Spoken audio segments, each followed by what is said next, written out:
Would you like to get opinions from the eToro community? Here's how to create a poll and tag an asset like XRP in your post. First, open the eToro app and go to your profile.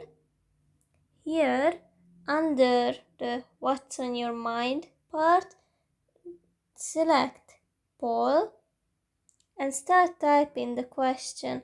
Now I'm interested in the price of XRP, so I just type, will the price of XRP, and before writing the name of the asset, you just have to type a $sign so that it will be tagged and more people will see your question. So will the price of XRP reach, let's say, $100?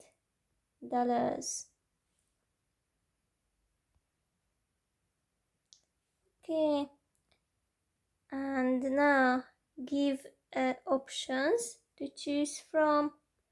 It will be easy for me, yes or no. And finally, click on post. Now your post is published.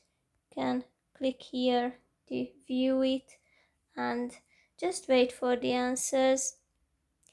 Thank you for your attention and happy trading to everyone.